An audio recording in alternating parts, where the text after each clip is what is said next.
BBC Radio Wales.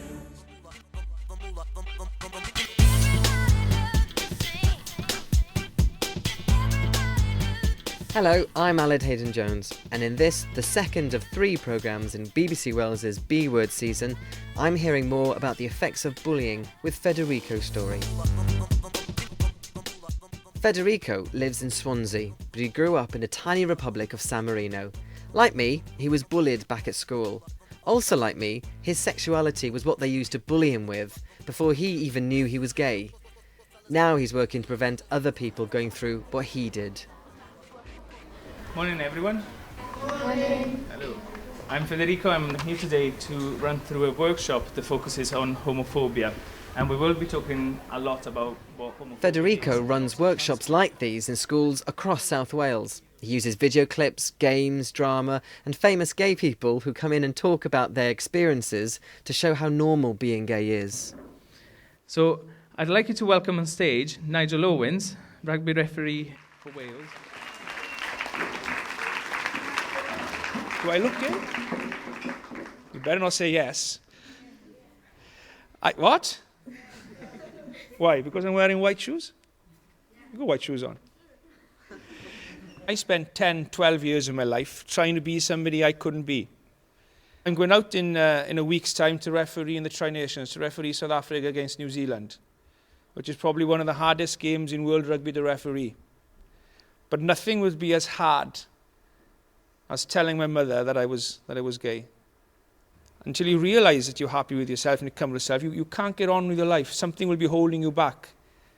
No, have a good day and cheers. Thanks very much. Thank you very much. And I wanted to tell you a story, which is a personal story. It's my story. My story tracks back to being in school. And it got to one day, one person, he called me a bad word, which was queer. However, it only took that one person to say something for everyone else to latch onto it. A lot of us who have been bullied in school will identify with this. And in my school experience in Aberystwyth, it certainly was the case that one bully would be backed up by all the others who just wanted to get in with him or her. I went to meet Federico in Cardiff. What is that? Hello, Shmai. Good You well? morning. Hello, hi. Nice to finally meet you. And you? So, where have I come?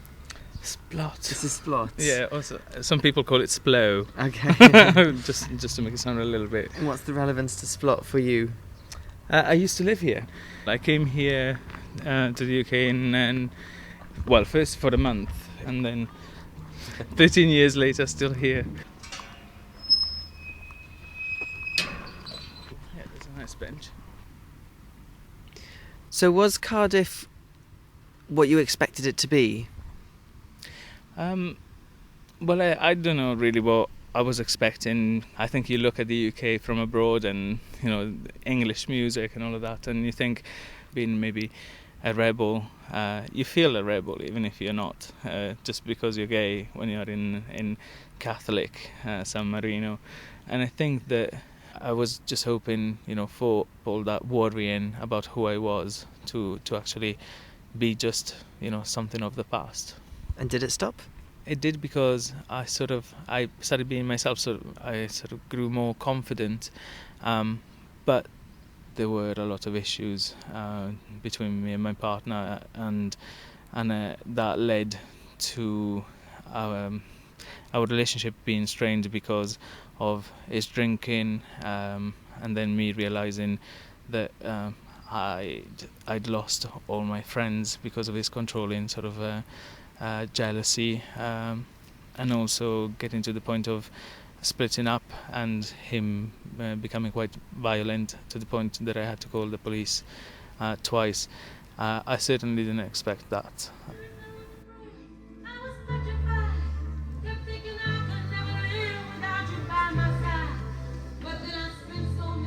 Okay, what was the point of that video? Why I was showing it to you?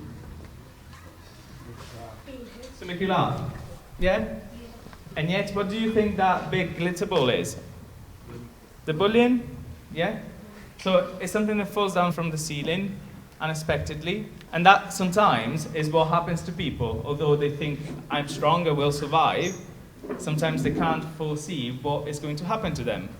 And all of a sudden they feel crushed by their problems.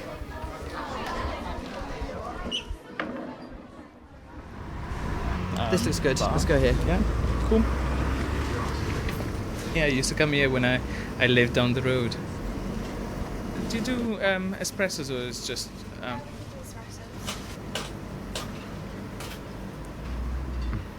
So Federico, why do you have so many negative memories about San Marino? What happened in San Marino? It was a difficult time growing up.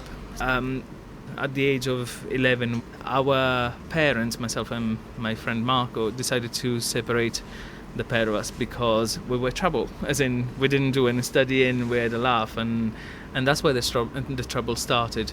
And I think maybe at that point I started questioning more myself. As well, I was wearing glasses, I didn't buy into the label thing, so I wasn't one of the cool kids, and I think possibly that made me a target as well as everything else.